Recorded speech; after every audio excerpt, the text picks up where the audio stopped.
መሰገጥ በባለግ ምሸለምበት ዘመን ላይ ነው የደረስነው። ምናልባት ሰሞኑን ብዙ ወጣት ብዙ ሰው ሚዲያ የሚከታተል ሰው አሳፋሪ ድርጊት በከተማችን ላይ ተከናውኗል። አቅል ያለው ሰው የማይቀበል የሆነው ነገር የሆነ ሽልማት ተዘጋጀ። ሽልማቱ አሸናፊ ሞቶ ምንድነው? ሰግጥ ፈምስ። መሰገጥ ምን ማለት ነው? በሸሪዓ በቃል ትርጉሙ ባልግ፣ ድንበር እለፍ፣ ሰውን አትስማ፣ ብልግና ማለት ነው። ይህን የሚያይ ወጣት ይህን የሚያይ ማህበረሰብ ዝም ብለን ካለፈን አላህስ ምንድነው ብለን በሚዲያ ወጥቶ ለመታወቅ ሰው ልጅ መባለግ ትውልድን የሚገል ተግባር መፈጸም ንግግር መሰራጨት አለበት ወይ? በሸሪዓችን እኮ አላህ በአንድ ወንጀል የፈተነ እንደሆነ ወኢዛ ቡሊቱም ፈስተቲሩ ነው።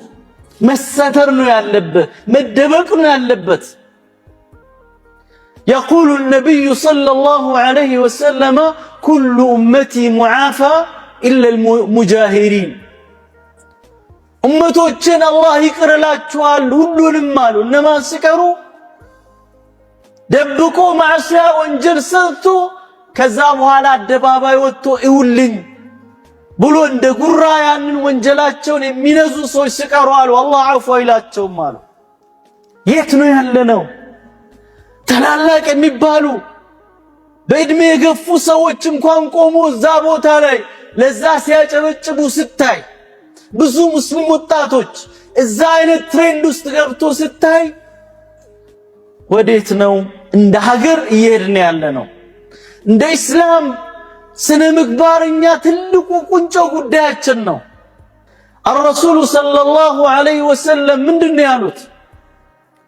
إن من أحبكم إلي وأقربكم مني مجلسا يوم القيامة أحاسنكم خلقا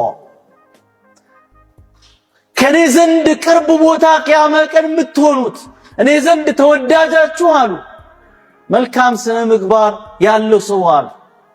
ሰውን የማይሳደብ የማያንቋሽሽ የማይዋርድ ፍሑሽ ቆሻሻ ንግግርን ብልግና ንግግርን የማይናገር ብልግና ተግባራትና ንግግሮች በየትኛውም ነገር ውስጥ አይሆኑም ያን ነገርን ቢያወድሙት እንጂ አሉ ረሱል አለይሂ ሰላቱ ሰላም።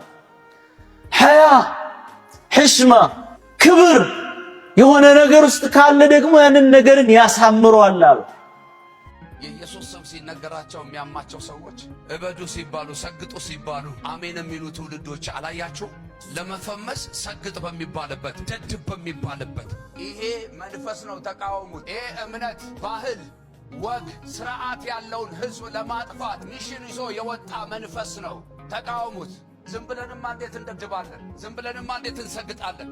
እያብራሩ እኮ ነው የሚነግሩን። በቃ ዝም ብለን ሰግጥ፣ በቃ ዝም ብለን ደድብ፣ ማንንም አትስማ፣ ማንንም አትይ፣ እንደ ልብ ተናገር፣ በነፃነት ተመላለስ። ኧረ እባክህ እንዲህ አይነት ነፃነት ለምዕራባውያኑም አልበጀም። ድንጋይ ሁን በሚባልበት በዚህ ዘመን እግዚአብሔር እንዲህ አይነት ትውልድ ሃሌሉያ እኔ ቀንቼብሃለሁ። አሜን። ይሄ መንፈስ ነው። ተቃወሙት። እንዳይመስልሽ አምላኬ እግዚአብሔር ምስክር ነው። መንፈስ ነው። ከጀርባው ተልኮ አለው። ይሄ እምነት፣ ባህል፣ ወግ፣ ስርዓት ያለውን ህዝብ ለማጥፋት ሚሽን ይዞ የወጣ መንፈስ ነው። ተዋጉት፣ በያላችሁበት ተፋለሙት፣ ተቃወሙት። ጋይስ ስግጥ የሚለው ቃል ብናቆም ይሻላል። ምክንያቱም በጣም ብዙ ሰዎችን እያስቆጣን ያለው አይነው። እናንተ እንደምትወዱት እርግጠኛ ነኝ፣ ግን እኔ ስራዬን መስራት አልቻልኩኝ በስነ ስርዓት ማለት ነው። አንድ እኔ እውነቴን ነው የምላችሁ፣ በቃ በሰላም በፍቅር መስራት ነው የምፈልገው። ህይወቴን ኢንጆይ ማድረግ ነው የምፈልገው። ስለዚህ ከሰላሜ በላይ ደግሞ ቫልዩ ማድረገው ነገር የለም፣ እውነት ለመናገር ነው የምላችሁ። እና ስግጥ የሚለው ቃል እናቁመው፣ አንጠቀመው። አይዲያው መስራት ነው። እንስራ። በቃ ራሳችንን እናዳምጥ፣ ተግተን እንስራ። ከአእምሯችን በላይ ልባችንን እናዳምጥ። እግዚአብሔር በልባችን ነው የሚደርሰን። እንደ ዓላማችን እንቁም። አይዲያው እሱ ነው። አይዲያውን ብቻ ይዘን እንጠቀምበት። ስግጥ የሚለው ቃል ግን መጠቀም እናቁም። እወዳቸዋለሁ። እዚህ በሰግጥና በድድብ ማለት በድድብ ለበረከቴ ስግጥ ለበረከቴ የሚለው ነገር የማይስማሙ ሰዎች ለማሳመን ብንሞክርስ ሁላችንም ሆነ እንዴት እያገዘንና ህይወታችን እንዴት እየቀየ ይሄንን ቪዲዮ ለአዶናይ አድርሱልኝ ወይም ደግሞ ሜንሽን አድርጉት ማለት ነው። የኔ ወንድም አንድ ነገር ልንገርህ፣ ምናልባት ከጠቀመህ ማለት ነው። ምን አይነት ሰው ነኝ መሰለክ? የሆነ ነገር ሳደርግ ወይም ደግሞ የሆነ ነገር ስናገር ከሰዎች ጋር ባለኝ ግንኙነት ያሰብኩትን ነገር ወይም ያደረኩትን ነገር ለሰዎች ሳስረዳ በጣም ረጅም ሰዓት ነው የማወራው።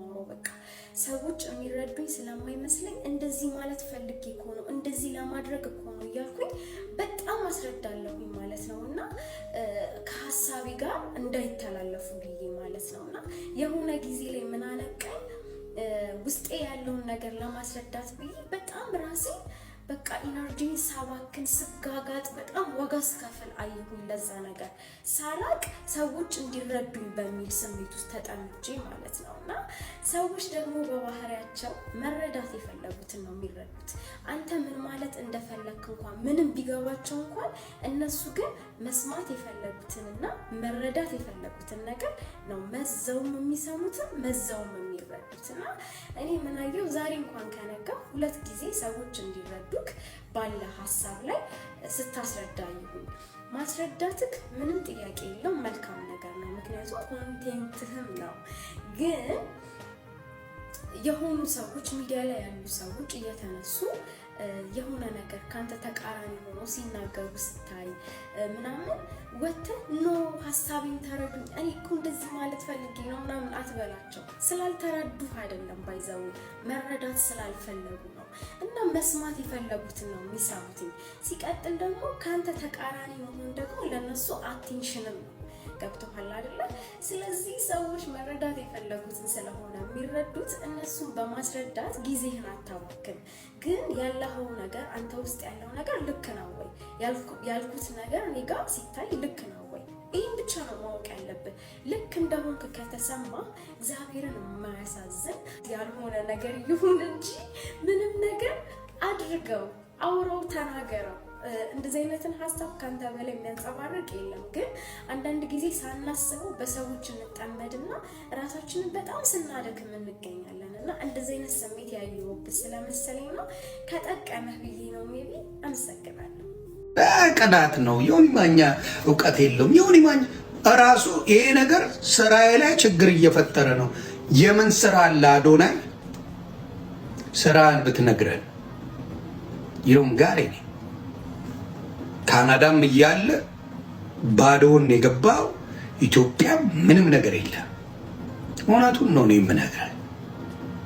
ምንም ቱር ራሱ ሰግጥ ፈሚስ የሚል ቱር እናመጣለን ያልከውን የት ልታስገባው ነው? አሁን ግራ የገባኝ። ሰግጥ ፈሚስ የሚል ቱር አለኝ ብለህ በአደባባይ ነው የተናገርከው። ሶናው የት ነው የምትከተው? የኔዎቹ ኮፒ ሊንክ አደራ። ሪያሊቲ ነው የምናገረው። ሰግጥ ፈምስ ቱሩ የት ነው? እንዴት ነው በሰግጥ ፈምስ ቱር ተደርጎ ኢትዮጵያ ላይ ለውጥ የሚመጣው? እንዴት ነው? እንዴት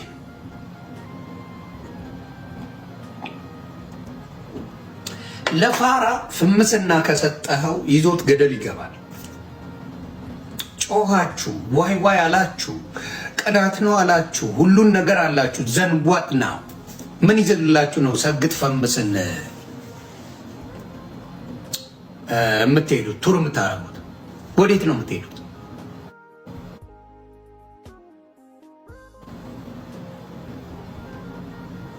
ንገሩ። ሰግጥ ፈምስ የሚባለውን ቱር ምን ልታደርጉ ነው? ማናጀር ይዘ እንትን ጋዜጠኛ አሽቃባጭ ከኮችን ተሰብስበው ምናምን ዱቅ ብለው የሰግጥ ፈምስ ቱር በየሀገሩ ዱባይ ራሱ ሰግጥ ፈምስ ሊሄድላቸው ዱባይ ራሱ ሊያነቃቃቸው የዱባይ ኢትዮጵያውያን እውነቴን ነው። ታስታውሳላችሁ የሆነ ሰሞን ላይ ማን ነው የሚባለው? ዛሬ በጣም ደብሮኛል። ከስንት ጊዜ በኋላ በጣም ደበረኝ ዛሬ። እንደምታውቁት እኔ ውስጤ ላይ ያለው ስሜት አልዋሻችሁም። ከብዶኝ ነበረ ዛሬ፣ ጨንቆኝ ነበረ፣ ደብሮኝ ነበረ። ከዚህ ምንድነው የምማረው? አይ ቲንክ አንዳንዴ መማር ይሰለቸኛል። አይሰለቻችሁም? አንዳንዴ በህይወት መማር አይሰለቻችሁም? ዋት መማሩ ቢቅርብኝ ዝም ብዬ ልኑር ብቻ ከነ ድብርቱ ከነ ጭንቀቱ ከነ ምናምኑ ህይወት ነች፣ በቃ ዝም ብዬ ልኑራት ብላችሁ አታውቁም? ሰው እንደዛ አይነት ቀን ያሳለፍኩት ዛሬ እላችኋለሁ።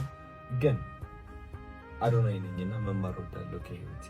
የዛሬ ትምህርቴን ላስረዳችሁ ፈልጋለሁ። አይ ቲንክ እግዚአብሔር የሆነ አዲስ ነገር ሲያቀድላችሁ ሁሌ በፈተና ነው የሚያሳልፋችሁ። እኔ ልብ ብዬ አስተውየዋለሁ። እንደኔ በጣም በብዙ ፈተና ያለፈ ሰው የለም። ልንገራችሁ ጋይስ፣ በብዙ ነገር ተፈትኛለሁ። በብዙ ንቀት አልፌያለሁ፣ በብዙ ውድቀት፣ በብዙ ኖ እምቢ፣ አንተ በቂ አይደለህም ምናምን በጣም ኤክስፒሪየንስ ያደረኩኝ ሰው ነኝ። በእነዚህ ነገሮች አልፌያለሁና አስተውያለሁ። የእግዚአብሔር የበረከት ፕሮሰስ አይቼዋለሁ፣ ስቴፕ ባይ ስቴፕ ምን እንደሚመስል። ሁሌም አንድ እግዚአብሔር ማለት ነው በረከት ሲያስብልህ መጀመሪያ ምን ያደርጋል መሰላችሁ? ድክመትን እንድታይ ያደርጋል። ያለህበት አዘቅት እንድታይ ያደርጋል። ያለህበት ጨለማ፣ ጭንቀት፣ ራስን መጥላት፣ ሁሉም ነገር ማለት ነው።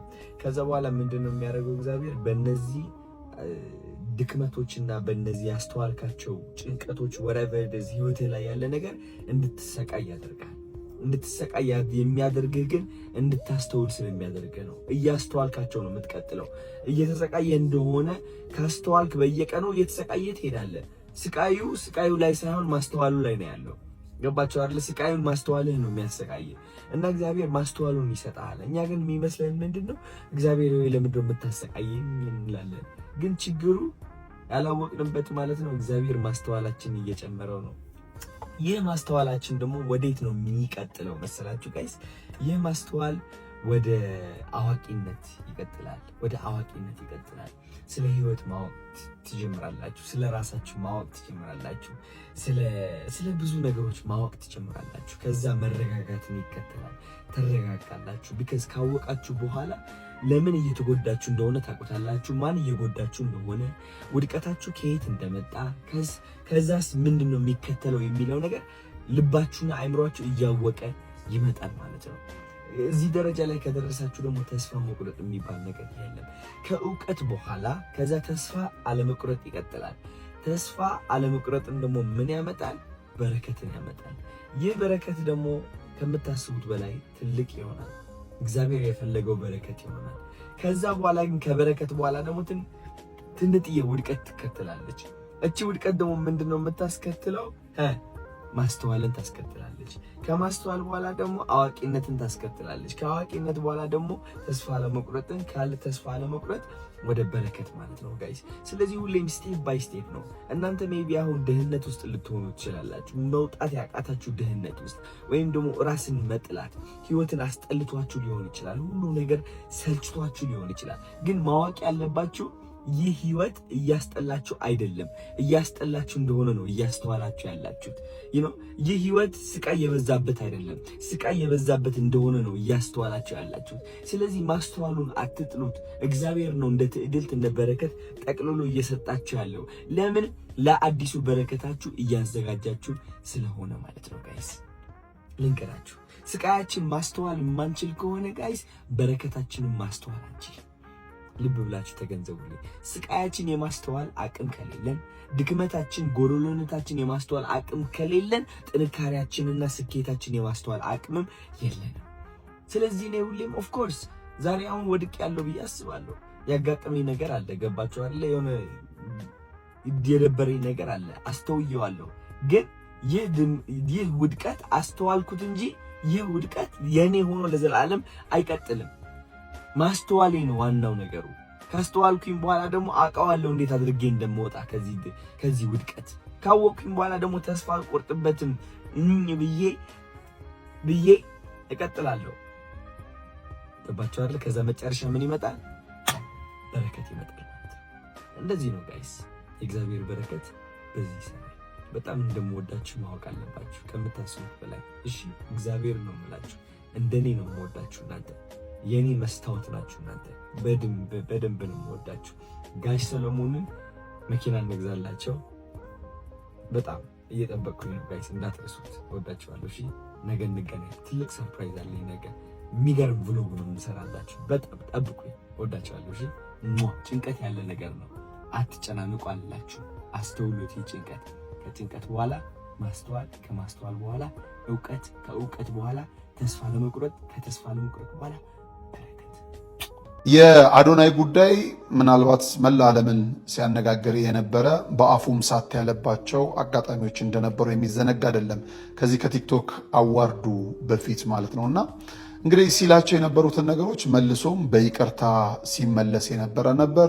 ከአነጋገር ጋር ተያይዞ የመጣ እንጂ ከሀሳብ አገላለጽ ጋር ስለሆነ ይቅርታ ሲል የነበረ ወጣት እንደነበረ የሚዘነጋ አይደለም። ማንኛውም ሰው ሊያጠፋ ይችላል። ይቅርታን የሚቀበል ልብ ያለው ሁሉ ይቀበለዋል። ያ አይደለም ጉዳዩ። ይሄ ልጅ ላጠፋቸው ጥፋቶች በአደባባይ ይቅርታ ለመጠየቅ ምንም አይነት ጊዜ ሲወስድበት አይተናናቅም። ላጠፋቸው ጥፋቶች በሙሉ ይቅርታን እያለ የመጣ ወጣት ነው። በጣም የምንወደው ልጃችን በአጭሩ እንዳይቀጭ፣ ሌሎችም ደግሞ እሱ ያለበት ደረጃ ያሉ ሰዎች የጥቅም ግጭት ብለው ጉዳት እንዳይደርሱበት ከመሳሳት እንጂ ምኞት መሻቱ ምንም ችግር ላይኖረው ይችላል።